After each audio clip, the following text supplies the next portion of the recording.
Tudo bem, pessoal? Bom, vamos nossa aula de literatura comparada para nós podermos fazer uma análise. Fiz uma análise aqui sobre o texto A Crise da Literatura Comparada, do René Wellick, para ajudar vocês. Vou ser breve, tá? Eu mandei dois textos para vocês, A Crise da Literatura Comparada e o do conto Jorge Luiz Borges. Mas hoje eu só vou falar sobre a crise da literatura comparada para não confundir vocês. No próximo vídeo, tá, que eu fizer, eu vou falar sobre o texto do Borges, o Terminal todo Quixote. Bom, vamos lá. Então, desde o final do século XIX até meados do século XX, os estudiosos e teóricos de literatura comparada defendiam uma ideologia colonialista e evolucionista na cultura e na literatura. Como assim? Você sempre dizia assim, que, por exemplo, a literatura brasileira é um exemplo. Ele foi influenciada pela literatura portuguesa porque era colônia, né? Então achando aquela coisa assim, só podia ser influenciada por uma literatura europeia e uma literatura superior. Então, ao se fazer um estudo comparativo, colocava-se a literatura europeia como ponto de partida, o centro dessa influência, para todos os outros. Então você podia comparar um autor brasileiro, um alemão, um francês, desde que estes fossem os superiores influenciadores. Né? Ou seja, a literatura europeia como sendo original. Como assim? Por exemplo, você falar que a peça teatral Macari, no século XIX, do Álvares de Azevedo, ele sofreu influência do Fausto, do drama Fausto do Goethe, que era alemão. Né?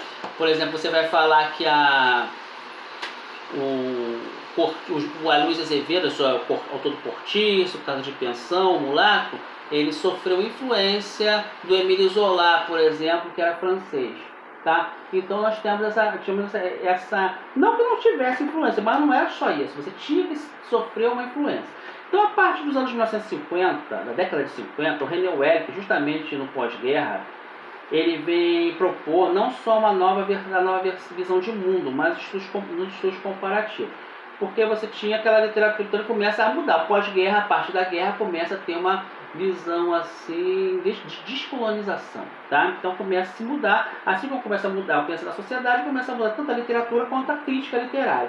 Então a importância do texto Wellick está justamente a partir dos seus questionamentos que se chegou aos conceitos que estudamos até hoje. Quer dizer, a partir do texto do Wellick, esse texto que é o marco inicial para o estudo de literatura comparada que nós temos até hoje, tá? Então é um marco inicial para isso. Então começa a ter uma visão, as colônias começam a se separar da metrópole, os colonizadores, tá?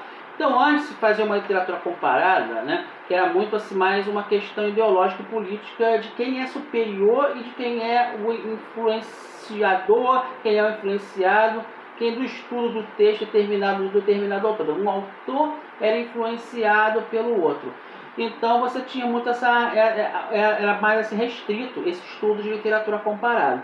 Então, para o Wellick, perdeu o foco do qual o papel da literatura comparada. Então ele prega a volta ao texto, independentemente de qual país ou a língua, né? Tinha aquela coisa do que você fala que o país era superior ao outro e começa a se prender mais o texto.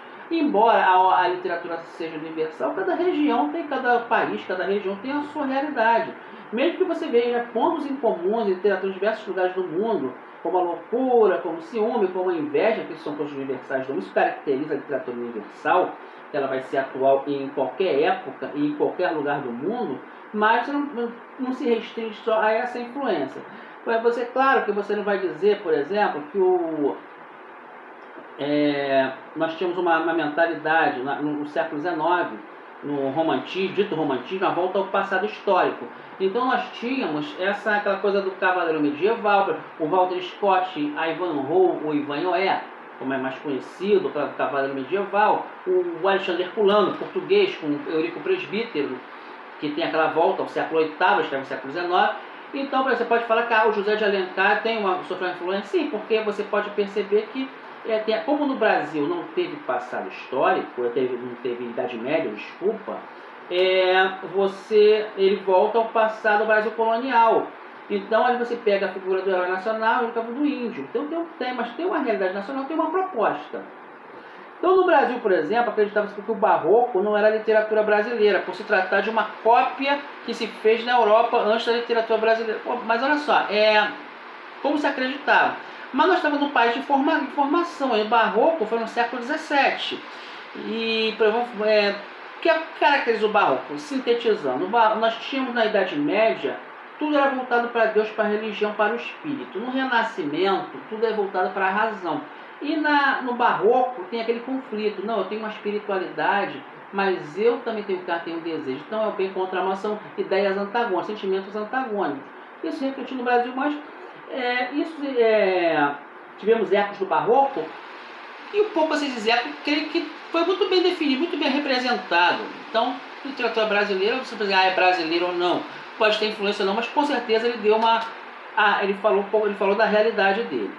Então, você fala da literatura angolana, era a mesma coisa. Por quê? Porque nós vivíamos com a mentalidade colonial. Então, eles já alegavam, por exemplo, no caso de Portugal, que todos os países colonizados por Portugal era uma coisa só, é tudo Portugal, Brasil, Angola, Moçambique, Guiné e por aí por diante.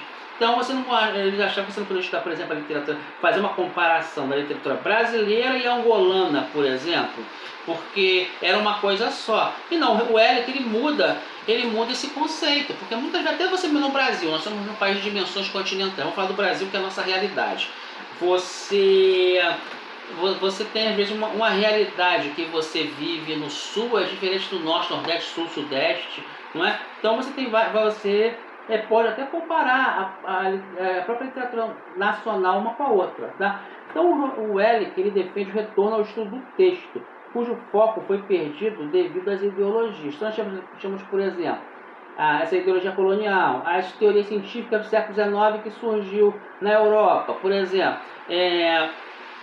Você pode falar, claro que fazer uma comparação do Émile Zola francês com a Luz Azevedo, por exemplo, sim.